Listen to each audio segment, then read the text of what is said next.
Hey everyone, Sacred Saiyan here, welcoming you to the second episode of the series, What If Goku and Gohan Were Trapped in the Time Chamber? If you liked the video, then please consider subscribing. Like the video and comment down below about what you enjoyed. If you want to talk to me on my community, then you can join my Discord through the link in the description of the video, and you can also support the channel by becoming a channel member. Anyway, with that out of the way, let's get into the video. This video begins where the last one ended. Goku asks Cell what he has done. Cell smirks, asking isn't it obvious? First he killed his friends, Bulma, Krillin, and the rest of the Z fighters. And then, he went one step further. He paid a visit to Goku's lovely wife at Mount Paozu, and sensing the energy Gohan just let off, Cell is sure Goku can imagine what happened there. Goku is frozen in shock and rage. Is Cell saying he killed Chi-Chi?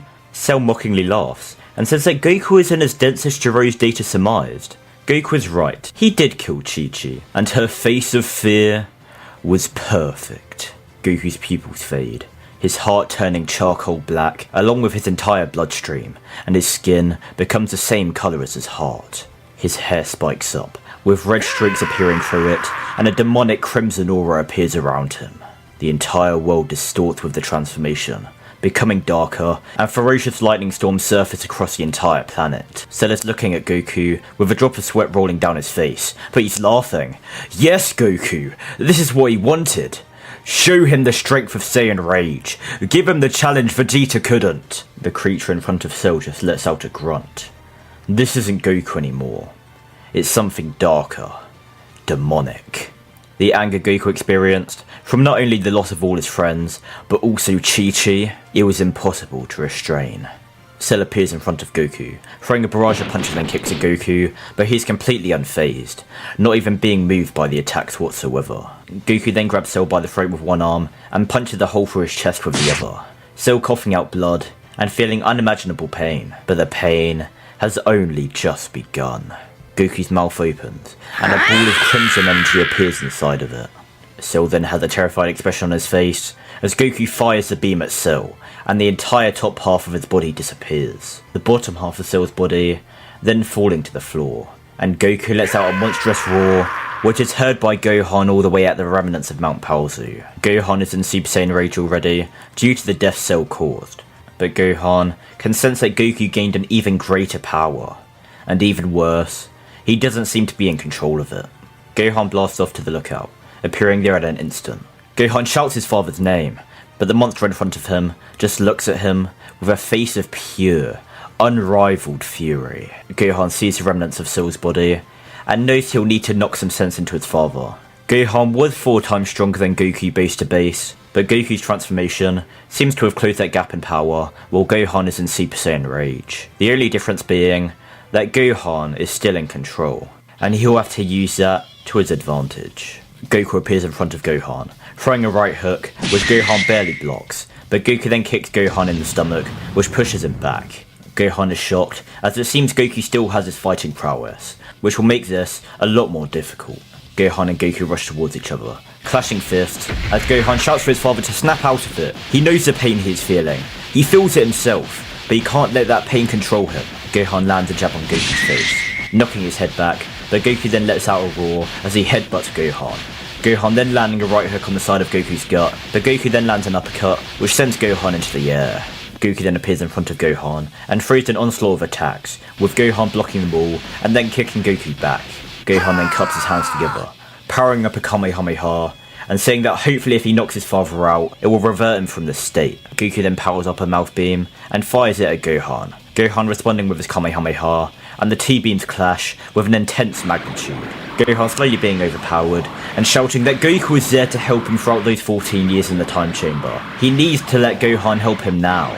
Goku's face slightly softens, but Cell then regenerates his upper half, and tries to run away. Goku's seeing this, and letting out a scream of anger, and he glares at the back of Cell, sending an immense amount of air pressure into his back, which makes Cell cough out the 2 androids. Cell is terrified, now in his imperfect state, and he tries to quickly absorb the androids again, but Gohan then shouts that he didn't forget about what Cell did either, so he quickly uses one of his arms to fire a ki blast at Cell, which kills him instantly, and Gohan then puts the arm back into the Kamehameha.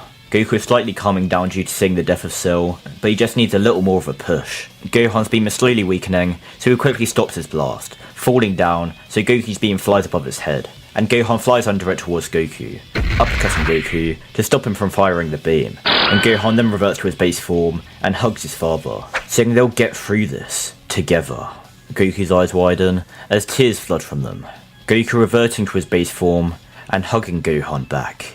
They're all dead. Gohan says he knows, but if Goku still remembers what Piccolo's energy felt like, he can teleport to Namek and use their Dragon Balls. Goku's face then lights up. Gohan is right!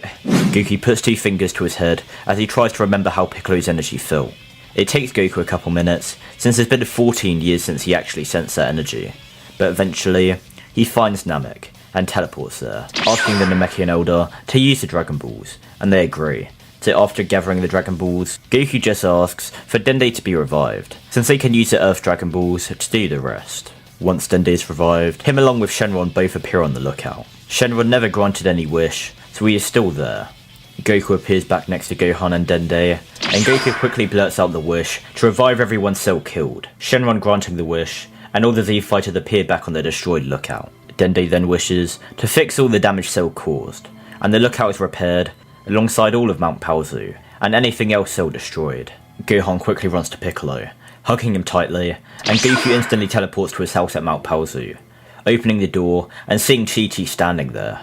Both Chi-Chi and Goku tear up as they embrace, and Goku says he thought he lost her forever. Chi-Chi says she thought she lost Goku too, but they're together now. Back on the lookout, the androids wake up to Vegeta and Trunks standing over them. Vegeta is ready to kill them, but Trunks is actually the one to stop him. These androids seem different to the ones in his time. They had the opportunity to kill all of them outside Jiro's lab, but they didn't. Not only that, these androids actually seem to not kill anyone unless provoked. Krillin agrees with Trunks, though Tien asks if that's just because Krillin finds 18 attractive, but Krillin says no while blushing.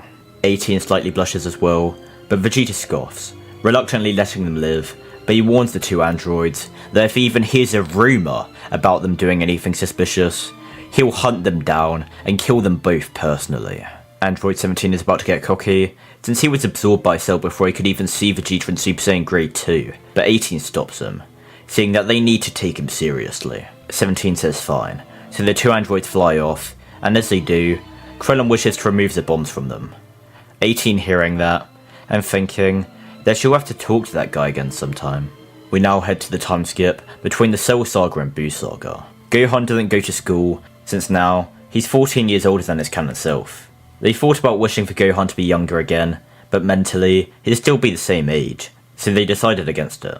This did upset Chi-Chi, as she really did want Gohan to become a scholar, but she's more happy in general due to Goku being there, so it evens it out. Goten has been born now anyway, and he can be the scholar of the family instead. Speaking of Goten, this time around, Goten is still the youngest Super Saiyan, but now, with Goku there, not only does he have a good relationship with his father, but he is also stronger. Goku doesn't want Goten to have to go through the same childhood as Gohan, so although he wants to train with Goten, he also just wants to let him have a somewhat normal life. He wants Goten to decide whether he trains or not. Gohan during this time also decided to ask Bulma for a job at Capsule Corp, since he wouldn't be able to go to school, and most jobs require that, so obviously, Bulma would let him work there. Knowing Gohan is very smart, so Gohan would work there, and occasionally, Vegeta would ask him to spar in the gravity chamber. Vegeta is obviously far weaker than Gohan. Even in Super Saiyan 2, he isn't comparable to Gohan in base, but all this does is give Vegeta the drive to grow stronger. Vegeta also spars with Goku a couple times as well, but it's the same story. Goku may be weaker than Gohan base to base, but he is still stronger than Vegeta Super Saiyan 2. Goku is also just weaker than Gohan in general, since he hasn't been able to transform into that demonic Super Saiyan state since that day anyway. Not like he wants to even attempt it, but Gohan does still have access to Super Saiyan Rage. However, he doesn't care enough about training to master it. He still keeps up with his training, just doesn't really try to push himself anymore. We now head to the World Martial Arts Tournament. Goku thought it would be fun to participate, so he gets the same people as normal to enter, with the rule of no transforming for the Saiyans. The Kids division goes a bit different here, with Goten actually winning this one. No need for transforming. But when we head to the Adults division, this is where things really change. Once we get to the point where Shin tries to restrain Gohan, it's impossible. So when Popovich and Yumi try to take his energy, he just flares his aura and sends them flying back, and they then fly away, with the Z fighters chasing after them, along with Shin and Kibito, who explain the situation on the way. From here, things are a complete stomp, and Deborah will try to kill Kibito, but Goku appears in front of him, tanking the blast before defeating Deborah with a single ki blast. From here, going through Bobbly's ship is a breeze. Bobbly's only hope was to try and control someone there, but he just didn't have the ability to do that. Vegeta wasn't frustrated from not being able to fight Goku, and even though Goku may have had that dark transformation 7 years ago, he has long been happy since then. And Gohan has no reason to be controlled either, and even if may have had the darkness to be controlled, they were all simply at the stage of power where they could resist it anyway. So long story short, they reach Bobbly and kill him, while barely any energy was put into reviving Boo. The Supreme Kai would then take Boo's egg to Beerus' planet, in order for him to erase it when he wakes up. And Shin and Kibito then offer to train the Saiyans. Gohan would refuse, and so would Vegeta, since he believes it's pointless to train under someone who he considers weaklings. Goku, on the other hand, would actually agree to the training. He needs to make sure he is strong enough to prevent his friends from being killed again. And he knows the benefits of training under people, even if they are weaker than you. Goku will still come back to Earth on the weekends though, so he can just teleport there and back whenever he likes. Anyway, with Goku now heading to Shin's world to train under the Kais, I think this is a good place to end off the video. Hopefully you guys enjoyed this video, and if you did, then make sure to subscribe, like, and comment to help me in the algorithm. I also want to give a huge shout out to the channel members, who even with me not uploading for 2 months, still stay channel members. I really appreciate that dedication and support. But yeah, other than that, I hope to see you all in the next one. Peace.